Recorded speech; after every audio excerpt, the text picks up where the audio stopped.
নমস্কাৰ, জয় শ্ৰীৰাম। আমাৰ যোৱা 5 ফেব্ৰুৱাৰী তাৰিখে সৰস্বতী পূজাৰ দিনা বাৰ আছিলে শনিবাৰ। সেইদিনা আমাৰ দেওচুঙাৰ নিবাসী ছোৱালী এজনী মানে নিৰুদ্দেশ হৈছিলে। সেইদিনা আমাৰ সৰস্বতী পূজা খাবলৈ গৈছিলে, তাৰ পিছৰ পৰা নিৰুদ্দেশ হৈ আছে। আমি খবৰ পালোঁ, খবৰ পোৱাৰ পিছত আমি ঠাইলৈকে গ'লোঁ। যোৱাৰ পিছত ঘৰত আমি কথা পাতিলোঁ। আমাৰ গোটেই হিন্দুত্ববাদী সংগঠনৰ প্ৰায়বোৰ কাৰ্যকৰ্তাই গৈছিলে। যোৱাৰ পিছত আমি গোটেই বস্তুটো ফিল্ড ভেৰিফিকেশ্যন এটা কৰিলোঁ। কৰাৰ পিছত আমি গম পালোঁ যে ৰাইজৰ তাৰ উপস্থিত ৰাইজৰ পৰা গম পালোঁ যে মুছলমান সম্প্ৰদায়ৰ ল'ৰা এজনৰ লগত তাৰ 2 মাহ আগৰ পৰা কিবা অলপ মানে হেৰি আছিলে। তাৰপিছত ল'ৰাজনৰ সন্দেহ মানে ৰাইজৰ সন্দেহ যে সেই ল'ৰাজনে মানে ছোৱালীজনীক মানে লৈ গৈছে ক'ৰবালৈ। ল'ৰাজনৰ নাম আজিজুল ৰহমান। আৰু 6 তাৰিখে মানে ঘটনাটোৰ নেক্সট দিনা আমি শুক্লাই আৰক্ষী চকীত আমি খোৱাকপুৰ আৰক্ষী চকীত আমি FIR এখন দিছিলোঁ মানে অভিভাৱকৰ থ্ৰুৰে।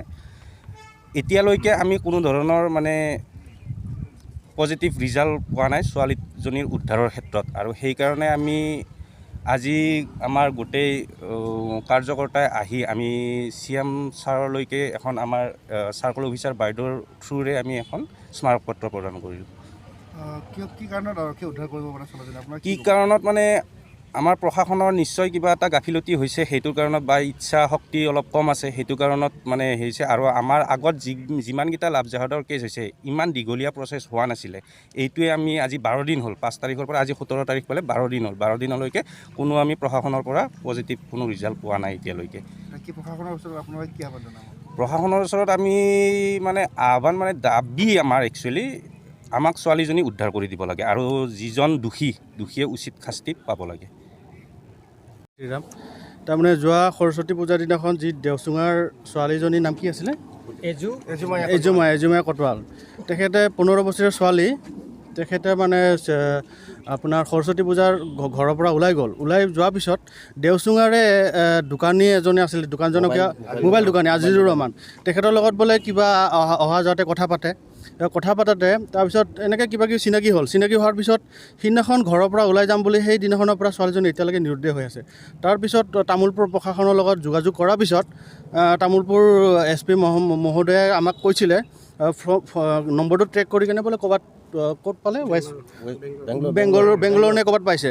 কিন্তু পোৱাৰ পিছতো প্ৰশাসনৰ আজি ইমান আপডেট থকাৰ পিছতো আৰু মানে চবখিনি হাইটেক টেকন'লজি থকাৰ পিছতো এতিয়ালৈকে ছোৱালীজনী 12 দিন হ'ল কিয় উদ্ধাৰ কৰিব পৰা নাই।